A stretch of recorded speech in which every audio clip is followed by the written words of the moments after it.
Hi there, I'm Dr. Funke Afolabi Brown. I'm the founder of Restful Sleep MD, where I help busy professional moms prioritize sleep with their children so that you could thrive and reach your fullest potential. So, a famous author actually said at some point that a busy mind makes a restless pillow. And if you think about it, one of the things and one of the most common reasons why you are likely to have a hard time falling asleep is because your mind is overactive. And many times I hear people say, I can't shut my mind off, it just kicks in and I'm having a hard time, I'm restless and I'm not able to sleep. So today we're going to be talking about how to deal with an overactive mind at bedtime. But before we do that, I wanted to talk about just two forms of an overactive mind, or two causes or two types in that sense. So one is an overactive mind that's related to neutral emotions. And this would come from a place of thoughts and emotions that you might have had during the day that is coming with you to bedtime. So thoughts around how to plan the meal for the next day, or who's going to pick up your child after school, or things that you need to do that's on your schedule for the next day, which really just sets you into this thought process. So it's sort of neutral. You're not angry, you're not sad, you're not anxious, they're just there. The second are the thoughts that are related to negative emotions. So thoughts that bring up feelings of anxiety, anger, depression, frustration, worry, those kind of thoughts. So what's been going on in your life? What's stressing you out? What is the deadline that you're feeling overwhelmed you're not going to be able to meet? What is going on with your teenager who is not coming back home in time? Or is it something related to finances, or has there been a loss in the family, or are there financial issues? So all those things bring up negative emotions, which then will also affect your sleep. So regardless of the type of emotions you have, the outcome or the end result is you can't sleep because your mind is active. And so the strategies are the same. And to really go into these strategies, I think the important thing is find what works for you. Here are just some tips that I have, and I've put them into 5 categories. So number one, the first may be hard, you may have heard me say before, is if you're in a state where your mind is overactive, those emotions, whether they're neutral, whether they're negative, is really keeping you up at night, is leave the bedroom. Get out of bed. Get out of bed and do something else. Usually people will say do something boring. So what is the timeline? Sometimes you may hear things like, well, if you've been in bed for about 20 minutes and you're tossing and turning, get up. Once you start, you're aware that your mind is overactive. Don't wait 15, 20 minutes. Nobody has time for that. Just get out of bed. And what you're doing with that is you're dissociating that, what we call cognitive arousal that has been connected with your bed and worry. You're making that dissociation. You're really dissociating that association. And there's something just really incredible that happens when your mind is racing in bed at bedtime and you're in bed. Getting up, being more awake, standing on your feet to move, to do something else, it kind of brings another sense of, okay, those are just thoughts. It brings that awareness to you that, okay, these are thoughts, what is really the truth? And then helps you to address them and helps you to be just much more aware. So get out of bed, do something that's calming, relaxing, really to kind of sort of distract you pretty much from those thoughts. And then once you start to feel sleepy again, because you will, come back into bed. Now, initially, you may need to do that again and again. It may be that you've left the bed, you've gone maybe to read or to fold and unfold socks, or to, fix a puzzle, whatever that is. If you've done that and you come back to bed and you start those thoughts again, get out of bed again. You may need to do it. I can tell you may need to do it a few more times until you start to really get used to it. But this is one big one that I would recommend. Number 2 is what we call cognitive distraction. So your thoughts are really focused on either these negative emotions, it's racing and things like that. You can actually, once you start to become aware, take those thoughts, name them, identify, this is going on, and then intentionally choose other thoughts to replace those thoughts. So we have an imagination that is free.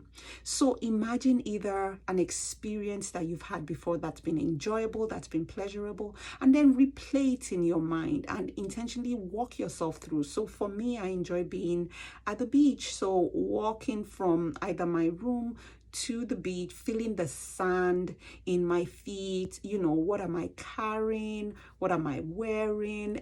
Feeling the water when I get to the beach. What does it feel like? Is it warm? Is it cool? Is it okay? Is it cold? Things like that. Now, one thing I would recommend when you're using that strategy is that you're not taking unpleasant experiences and reimagining that. So that would not be good. That would be defeating the purpose. So again, this cognitive restructuring where you're taking those thoughts and replacing it with more calming and pleasant thoughts. The third is to create a space for mental wind down. Now, this is something that you may not be able to do right there and then, but then moving back, if you notice like you have a lot of thoughts related to your day, a lot of worries, have a time in the evening as part of your bedtime routine that you have some time for a mental wind down. And so what does that look like? It may be practicing gratitude, it may be journaling, it may be praying or meditation, and essentially unplugging from the day, creating that dissonance between all the daytime activities and really then transitioning yourself to bedtime. Number 4 is what I would call set out time for constructive worry. So if you're someone who worries a lot, if you're someone who is a worrier, if you're someone who has a lot of thoughts that could be pervasive at bedtime, then I recommend scheduling a time, even if it's 5 minutes, again, as part of your bedtime routine, where you then take what are the potential thoughts that could come up for me when I'm in bed that are going to affect my sleep. So kind of run this through your mind. Try to run this through and be as concise as possible and address them. Write them down on a piece of paper. I recommend a piece of paper. It doesn't have to make sense. Put it all down on paper, fold it up, and either throw it away or keep it somewhere. So you've essentially scheduled sort of worry time to deal with those thoughts. And you know what? You may miss a few. That's fine. And then when you do, then you know that, okay, if this is something that's coming up a lot, I'm going to need to include this as part of my constructive worry time. Number 5, and this is one of my favorite, is practicing relaxation techniques. And there's so many of them, so you can find what really works for you. So this could be things like what we call progressive muscle relaxation.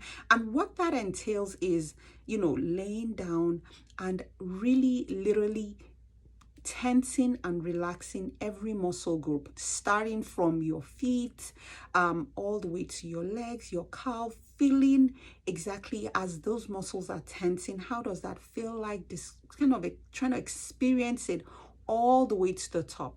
And I can assure you, most times, if you're doing this and you do it well and you do it over time, it takes getting used to, you will be fast asleep before you get halfway. So progressive muscle relaxation is one relaxation technique. Breathing techniques, diaphragm breathing. Some people will talk about box breathing.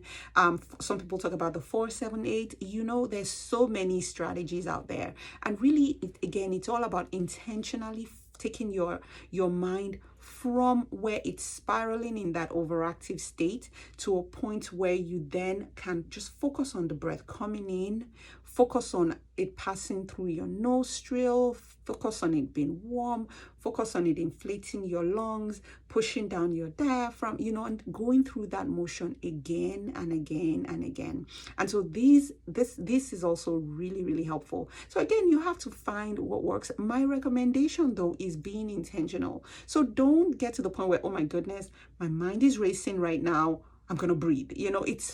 It's hard for you to learn those strategies when you're in the heat of the moment. So taking moments during the day where you can practice mindfulness, taking moments during the day when you can practice just breathing, paying attention to your breath, helps you such that when you're in that state at nighttime, you know exactly what you need to do. So we've talked about 5 very helpful strategies to calm that overactive mind at bedtime. The first is get out of bed, breaking that association between bed and worry. The second is cognitive distraction, really replacing those thoughts with calmer, more pleasant thoughts, finding a plot and changing it to something that you prefer. The third is having this mental wind down as part of your routine. Number 4 is having time for constructive worry. And number 5 is having that time where you practice relaxation. Number 4 is creating time for constructive worry. And number 5 is practicing relaxation using techniques that work for you. So I hope this has been helpful. If it has, I would love it if you like this video. If you click subscribe, comment and share with someone in your world that may be struggling with an overactive mind, so that when new content comes up, you will be the first to know. And if you're a busy mom who is really looking to improve your sleep using any of these techniques or other things that you've tried before that don't seem to be working, I help busy professional moms sleep better so they can thrive and reach their fullest potential. And I would love to work with you to find what is really bringing up these thoughts and how we can get you sleeping better by working on different strategies to improve your thinking, improve your sleep, and as well. So I am really, if you are a busy mom who is looking to sleep better, I am the person you need to reach out to. So what I do is I help busy professional moms like yourself sleep better so that they can thrive. So if you do have any sleep issues or sleep concerns or have a hard time getting the restful sleep you need, I would love to work with you. And the best way to do that is to go on to the notes. There's a link right there that says work with me, and we could get you started sleeping better. Until next time, I hope you rest well.